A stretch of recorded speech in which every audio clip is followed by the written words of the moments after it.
Andrew Hitt is one of the fake electors out of the state of Wisconsin who attempted to assist Trump in overturning the 2020 presidential election. He's also the former chairman of the Wisconsin Republican Party. Now, apparently, he's a snitch because he just admitted to going along with Trump's fake electors plot because he was tricked and scared to death. No joke, as Biden would say. This was during a conversation with Anderson Cooper on 60 Minutes. Hitt was one of the 10 fake electors who signed documents back in 2020 saying that former President Donald Trump had in fact won the election in the state of Wisconsin, which of course was not true. He did not win the state of Wisconsin. The group admitted in a settlement last year that their actions were used in effort to overturn the election results. So they're not facing any additional charges for their involvement, but nonetheless, Hitt, who resigned from his post as the head of Wisconsin's GOP back in 2021, went on 60 Minutes to explain how he felt that he had been tricked into playing along with the scheme.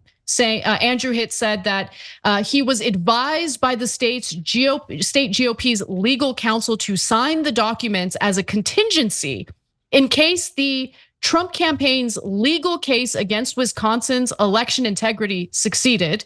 We got specific advice from our lawyers that these documents were meaningless unless a court said they had meaning.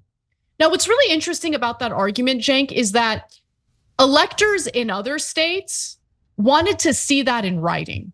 And so what they decided to sign was a document indicating this elector is not in any way relevant unless the courts have determined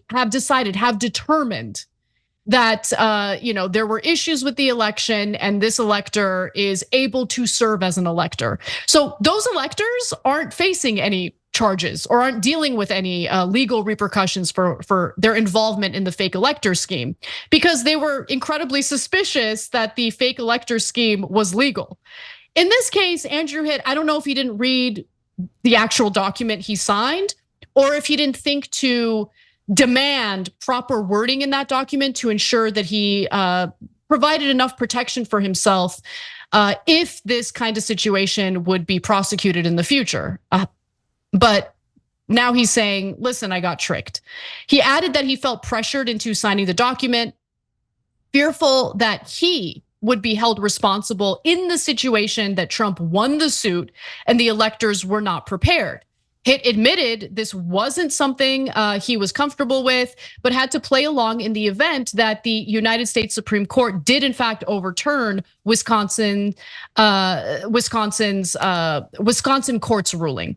Now he said to Anderson Cooper, if I didn't do that and the court did throw out those votes, it would have been solely my fault that Trump wouldn't have won Wisconsin. Can you imagine the repercussions on myself, my family, if it was me, Andrew Hitt, who prevented Donald Trump from winning Wisconsin?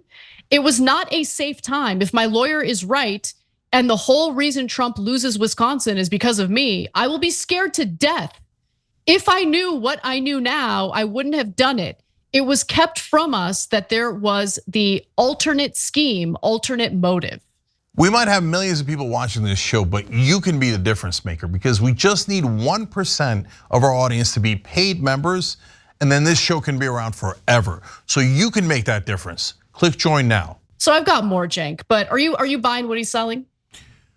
I don't know, and I'm not sure that I care that much because the fate of this one guy in the court system is interesting, but not overwhelmingly important. What is overwhelmingly important is fascism here. So the number one problem is the Democrats are the boy who cried wolf. Charlemagne the God just talked about that over the weekend. He's totally right. And so they cried fascism, and now the other side is a boogeyman and terrible, et cetera, 1,000 times over, right? They still do it to this day. They say Nikki Haley's a fascist. No, Nikki Haley is a terrible neocon and a warmonger. So you can call her dirty names, bad names. I'm not in favor of her. I'm not within a million miles of being in favor of her. But she's not a fascist. Fascist actually has a meaning. So on the other hand, is Donald Trump and his cronies fascists? Well, fascists try to destroy democracy and threaten violence against their political opponents to take over in an undemocratic way. Well, what happened? They got this guy to sign a document saying, basically, we don't care who won the election. You're now a fake elector, and we're going to put you in instead of the ones that actually represent the winner of the election. Well, if that's not trying to destroy democracy, nothing is. That's a direct assault on democracy, because Trump doesn't care about democracy. He cares about power. He's a classic fascist. And by the way, if you don't do this, you should be scared to death, because one of my supporters might kill you. And those are the brown shirts. This is exactly what fascism looks like. And right now, that candidate is leading in the next election. Yeah, that's true. Now, Andrew Hitt also told Anderson Cooper that he had been cooperating with federal prosecutors in regard to the fake elector scheme. He also said, whenever anybody sees our text messages, our emails, our documents, they understand. Their conclusion is, we were tricked. The January 6th committee saw it. Jack Smith specifically in his indictment refers to some of the electors were tricked. That was us. He also stated that moving forward, he will not, under any circumstance, support Donald Trump as president. I would say that this country needs to move forward, that we need a leader who tackles serious problems and serious issues that this country faces, and we need faith in our institutions again. And the next president of the United States needs to do that. Now, guys, remember, not only is he a Republican, he was a chairman of the Republicans in Wisconsin.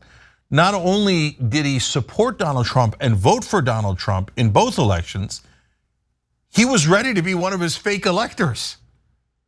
So this guy is not within a billion miles of the left. He's not at all woke, he's totally asleep. Okay, he's so asleep he didn't realize he was a fake elector.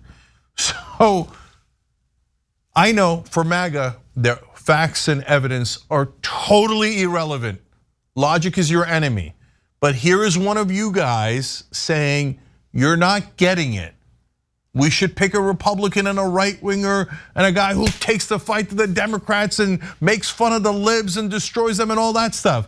But we're supposed to be a democracy, and this guy was trying to destroy it, but that won't break through either. So independents out there, you have to save us. This is the situation. And for all the focus on January 6th and the violence that happened there, I get it. It's easy to look at, understand. It's violence, it's strong, it's compelling, right? But the fake elector plot was the actual coup. We cannot let people who tried to do a coup against America go back into power. Thanks for watching. If you become a member, you get to watch all this ad-free, except for, of course, this ad. Still, hit the join button below.